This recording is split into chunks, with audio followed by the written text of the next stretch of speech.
O livro Vida, aí está o livro Vida e Sucesso, de minha autoria, né? E a gente está começando mais uma live, conforme você sabe, acontece também nas terças-feiras.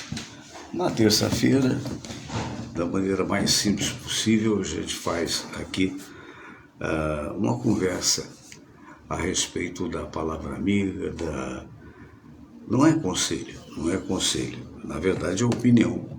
E opinião baseada o quê? Nos tempos vividos, né? É mais ou menos por aí mesmo, que você vai vivendo, você vai acumulando experiência e você de repente sente a necessidade de exportar isso, né, do ponto de vista não só físico, como também funcional. Eu queria mandar alguns abraços para o Givanildo Nascimento, a Sandra Geraldi, a Patrícia Souza, Inês Faria, Maria José Lima, Cláudia Fontes, Ricardo Fêmeo, Sérgio Braga, Lucilene Gomes, Isadora Bittencourt. Então a palavra amiga é aquilo que eu falei com vocês, que eventualmente acontecia na época dos meus programas de rádio, e hoje continua acontecendo por aqui, sempre às terças-feiras. Se você tem interesse, a gente sempre divulga o tema primeiro.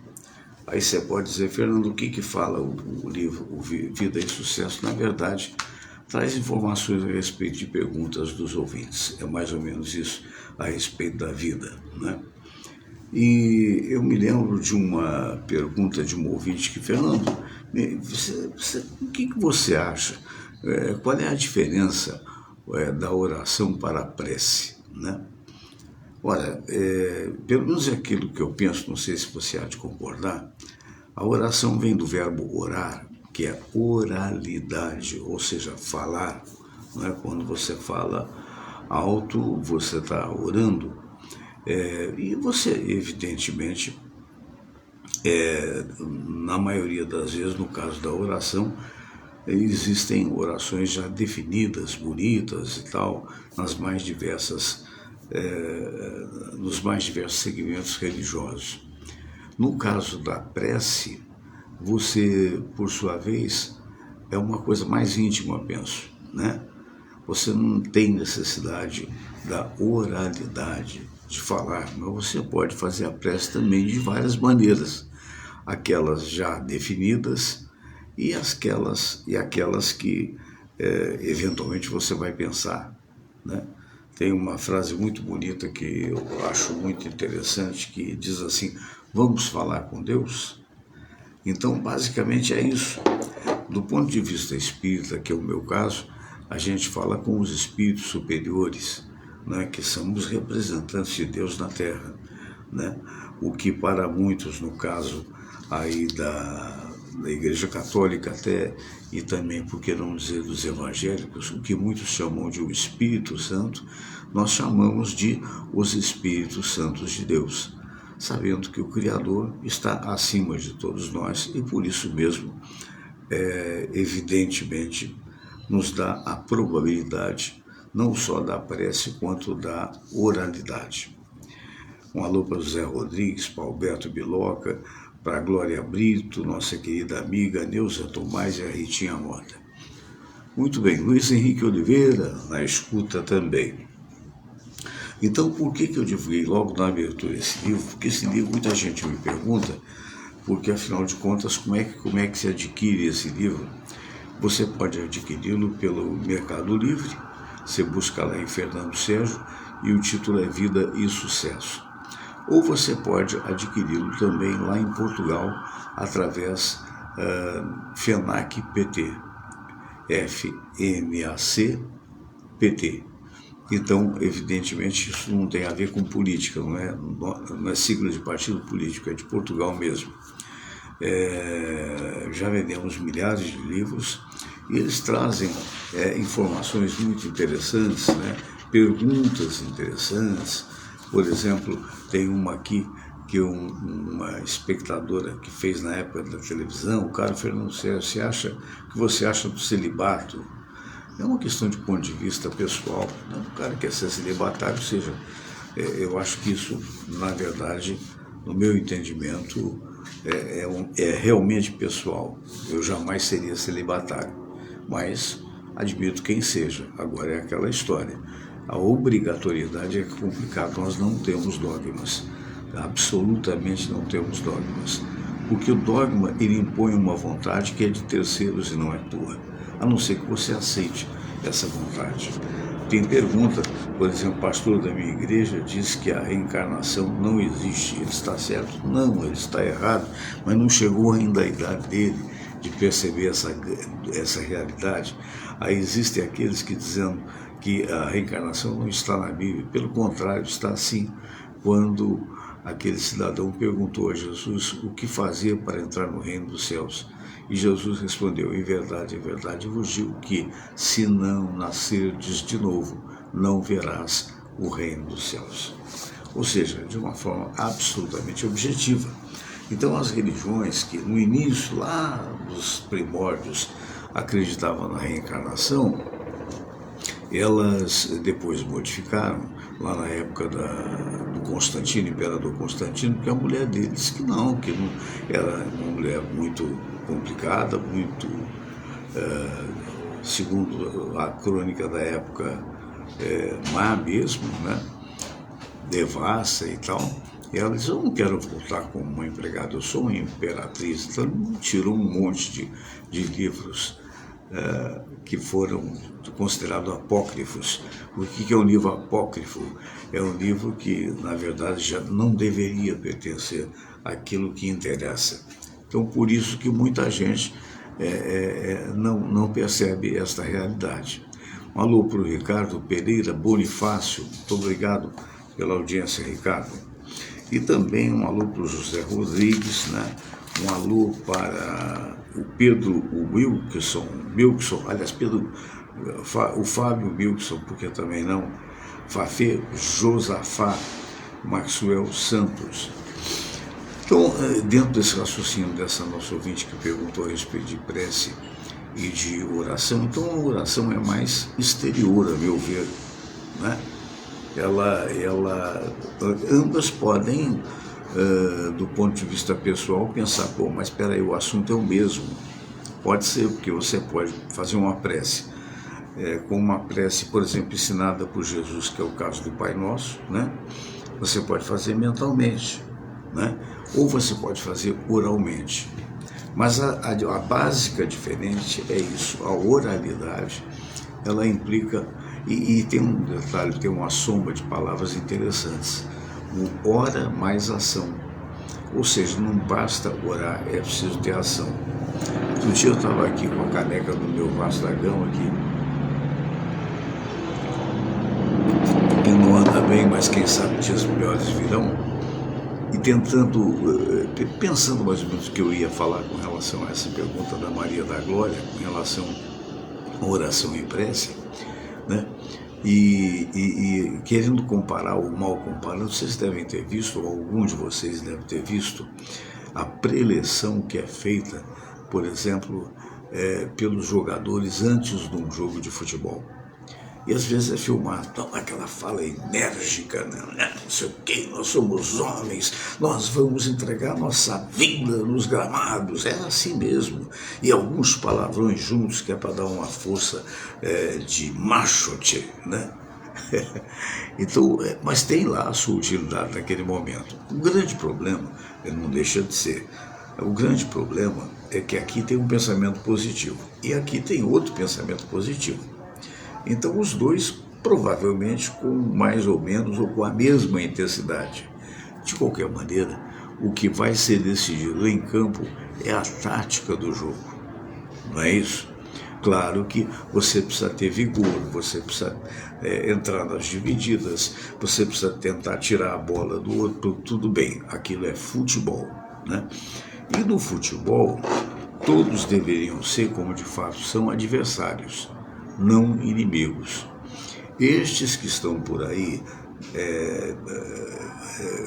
combinando brigas pela internet, enfim, cometendo violência, por conta de torcida de time de futebol, são os ignorantes, são pessoas que estão fazendo mal a si mesmos e, consequentemente, aos outros.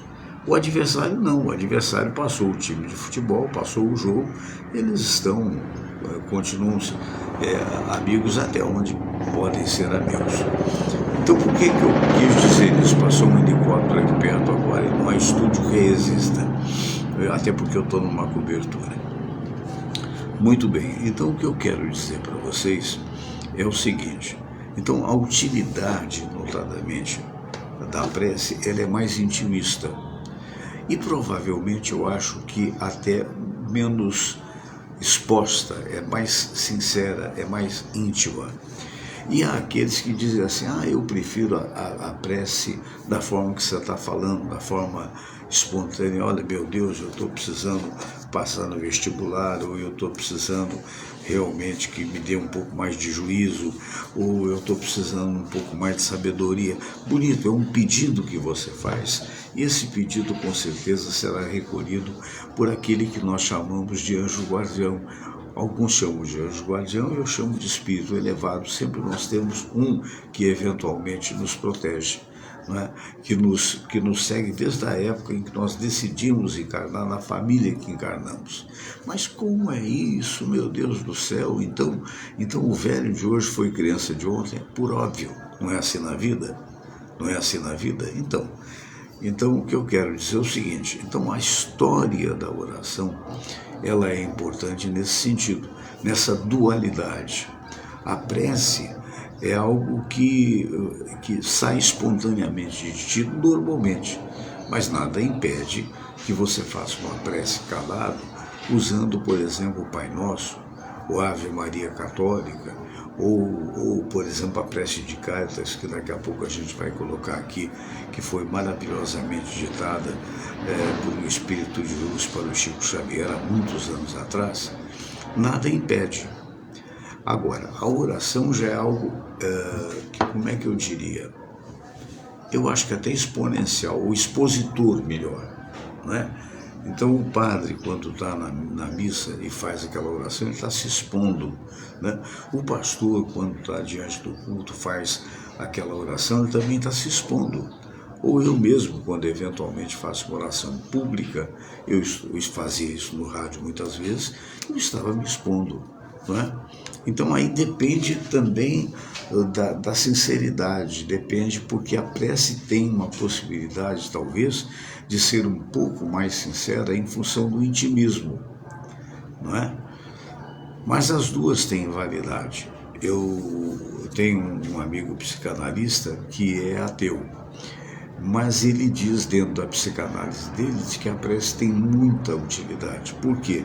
Porque mesmo ele sendo ateu, logo ele não acredita na mente espiritual que aqui está, logo ele não acredita na vida após a morte, muito menos ele acredita em Deus.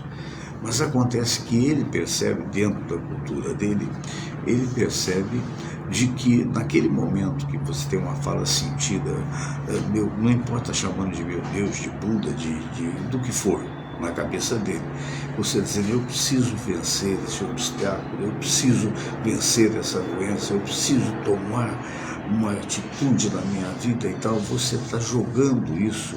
Nós temos aqui o consciente, nós temos o subconsciente. Você está jogando para o subconsciente. E o subconsciente, você estaria fazendo uma espécie, na cabeça desse psicanalista, uma espécie de auto-hipnose. E que com grandes possibilidades do acerto. Então, de conquista daquilo que eventualmente você estaria pedindo na prece. Veja bem, a mentalidade de um psicanalista ateu. O que não quer dizer que todos os psicanalistas e psicólogos ateus pensem assim. Não. Estou dizendo de um, que de uma certa forma quase explica o que ele não sabe. O que ele não sabe é que nós somos espíritos criados por uma força que nós chamamos de Deus. Deus não é uma pessoa. O maior representante de Deus na face da Terra foi e é Jesus, que para nós espíritas nós o consideramos o governador do sistema planetário. aquele ser extraordinário de luz, o mais elevado espírito que passou e ainda permanece no orbe terrestre. O que é o orbe terrestre? É onde nós todos habitamos. É, na verdade, a esfera, é, na verdade, a Terra, por assim dizer. Então, o que muda? Não muda nada, ele é o representante de Deus. Não é? Se você buscar na Bíblia, você vai ver que Jesus é uma figura fantástica que todo tempo fala: Pai, afasta de mim esse cálice. E sabia que era duro, porque foi difícil. Dizem aqueles espíritos mais elevados que Jesus, para poder encarnar, digamos assim, levou 1000 anos de preparação, porque tal a grandiosidade do seu espírito para caber num corpo humano que, por mais forte que fosse, seria infinitamente mais fraco do que ele sempre foi. Então ele veio para nos salvar, sim. Nos salvar de quê? Nos salvar da ignorância. Nos salvar, ele não veio fundar religião nenhuma. Não veio fundar religião nenhuma. As religiões são importantes? São. Fernando, eu me identifico com o Testemunha de Jeová. Parabéns. Fernando, eu me identifico com a Igreja Universal. Parabéns. Eu me identifico com a Igreja Católica. Parabéns. Mas eu quero dizer para vocês que isso não será para sempre. Por que não será para sempre? Porque qual foi realmente o tema que Jesus veio nos trazer? Veio nos trazer o amor. Ama teu próximo como a ti mesmo. Ama teu próximo como eu vos amei. Então, o amor, em momento algum, existe uma parte que é atribuída até interessante, que aí cada um briga por essa realidade, em que é citado nos 4 evangelhos, em que Jesus fala para o Pedro, né, São Pedro para os católicos, e fala: Pedro, tu és pedra, e sobre esta pedra fundarei a minha igreja. Na verdade, no aramaico, fundarei minha assembleia. E a assembleia é onde estão todos reunidos. Quantas pessoas estariam neste momento reunidos conosco? 4, 5, 10, 500, como diz aqui, 700, não importa. Isso é uma assembleia.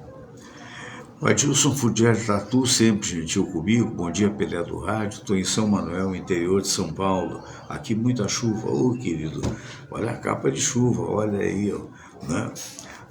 O guarda-chuva. Um abraço para você, querido Adilson. Muito obrigado pelo carinho, viu? Então, na verdade, a presença magnânima de Jesus é pela união. O que nós vemos não é a união dos seres humanos.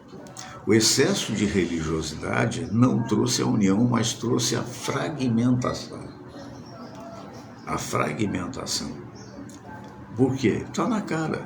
Se você é radical de qualquer religião, seja espírita, umbanda, seja a religião afro-brasileira, seja budista, seja o que for, você sendo radical, você não admite o outro.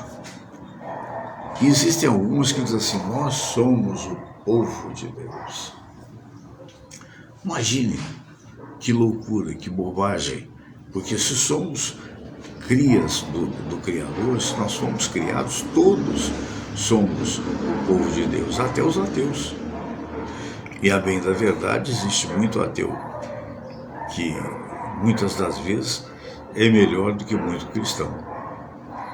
Então, a partir de um determinado momento, a partir do exemplo magnífico que Jesus nos trouxe e nos traz no dia a dia, surgiram as diversas religiosidades. Algumas delas muito baseadas em dinheiro, né? Nós queremos dinheiro, queremos dinheiro, queremos dinheiro, e dando muito pouco aos seus. E até algumas tratando Jesus como se gerente de banco, ou pior, dono de, nada pior, nada contra o dono de banco, mas dono de banco a gente sabe que é rico, como se fosse dono de banco. Acredita em mim que eu te dou um carro do ano. Acredita em mim que eu te dou um apartamento maravilhoso, não é? O jeito vai nessa. E se eventualmente ele compra com sacrifício ou não, ele vai atribuir que foi Jesus que deu. Quando, na verdade, o progresso que Jesus espera de todos nós é o progresso moral. Essas religiões todas não serviram para deixar de haver guerras no mundo. Ainda ontem aconteceu mais uma tragédia lá na faixa de Gaza. Não sei se vocês ouviram, foi mais uma vez bombardeada e mais uma vez acabou matando um médico e seus 9 filhos. Dizem até, eu vi isso na TV, acho que Bandeirantes, me parece, dizem que até para as crueldades cometidas naquela região, isso aí fez com que as pessoas ficassem mais sentidas. Isso é amor do Cristo. Qual é o país mais evangélico que tem? É os Estados Unidos. E qual é o país que mais agride os outros do ponto de vista militar? Hein? E, no entanto, acreditam em Jesus, como nós acreditamos também. Mas cadê a prática? Cadê o ama teu próximo como a ti mesmo? Essa é a pergunta. Isso acontece também de outros lados também, a bobagem que foi feita pelo Hamas quando matou as 1.000 pessoas e que deu origem a essa guerra fratricida, né? É o tal negócio, mas porque o outro matou 1.000, você tem que matar 60.000. Então é aquela velha história, a guerra da Rússia com relação ao outro país limítrofe, é apenas para a Ucrânia, é apenas para tomar terreno, para querer ser maior do que já é, sendo que a Rússia já é o maior país do mundo do ponto de vista territorial. Quer dizer, então, essas religiões estão todas falhando, porque aí chegou ontem aí um sino fantástico, extraordinário, que vai bater na Basílica do Pai Eterno, no meio de um país cheio de miserabilidade, no meio de um país cheio de problemas, com pessoas dormindo na rua, com outras se matando umas às outras do ponto de vista da insegurança que, no geral, gera nas chamadas cidades grandes. Então, as prioridades estão equivocadas. Essa é que é a verdade. Acreditar que vai ser um sino, ou vai ser um quadro, ou vai ser uma imagem, ela pode ser sim um ponto de fé, eu acho que pode. Mas, evidente, está faltando o quê? Igualdade. Igualdade. Um abraço para a Jane Mary, um abraço para Maria Fialho, querida. Bom dia para você também. Então, é para refletir. É para refletir, não é? Há certas coisas que continuam da mesma forma que sempre aconteceu no mundo. Agora eu estava olhando aí na janelinha ali, aqui do estúdio, e estava vendo um beija-flor, que a gente tem aquela coisinha de água, né? E num momento me passou na cabeça que eu preciso botar água ali, água com açúcar para os bichinhos. Então, é aquela velha história. A gente, na vida, precisa um pouco dessa água com açúcar, digamos assim. E não com as atrocidades que estão sendo cometidas, muitas delas em nome de Deus. Os maometanos falando de Maomé, os americanos, nessas horas, não pensam nem em Jesus, não levam a mão, não pensam, né? Vão ficar lá na sua vidinha e, de repente, cometendo as dificuldades que cometem ao longo do mundo. Nada contra o americano em si, nada contra os Estados Unidos em si, mas acontece que essa forma de administrar o mundo, quer dizer, primeiro que não precisamos de administradores, não é? A gente precisa no convívio pacífico, e esse convívio é de fundamental importância, porque foi Jesus que nos disse: amai-vos uns aos outros como eu vos amei. Então fica assim essa modesta mensagem do dia de hoje, e nós vamos agora àquela promessa que é dívida, né? A promessa da prece de Cáritas, tá bom? Que até foi um presente que me deu um ouvinte chamado Luciano Gomes. Eu quero mandar um abraço para ele também. Vamos lá? Todos rezar a prece de Cáritas e depois a oração ecumênica que um dia Jesus nos ensinou. Deus nosso Pai, que sois todo poder e bondade, dai a força àqueles que passam pela provação. Dai a luz àquele que procura a verdade. Põe no coração do homem a compaixão e a caridade. Deus, dai ao viajor a estrela guia, ao aflito a consolação, ao doente o repouso. Pai, dai ao culpado o arrependimento, ao espírito a verdade, à criança o guia, ao órfão o pai. Senhor, que vossa bondade se estenda sobre tudo que criastes. Piedade, Senhor, para aqueles que não vos conhecem. Esperança para aqueles que sofrem. Que a vossa bondade permita aos Espíritos Consoladores derramarem por toda parte a paz, a esperança e a fé. Deus, um raio, uma faísca do vosso amor pode iluminar a terra. Deixai-nos beber nas fontes dessa bondade fecunda e infinita, e todas as lágrimas secarão, todas as dores se acalmarão. Um só coração, um só pensamento subirá até vós, como um grito de reconhecimento e de amor. Como Moisés sobre a montanha, nós vos esperamos com os braços abertos, ó bondade, ó beleza, ó perfeição. E queremos de alguma forma alcançar a vossa misericórdia. Deus, dai-nos a força de ajudar o progresso a fim de subirmos até vós. Dai-nos a caridade pura, dai-nos a fé e a razão, dai-nos a simplicidade que fará de nossas almas o espelho onde há de se refletir a vossa santa imagem.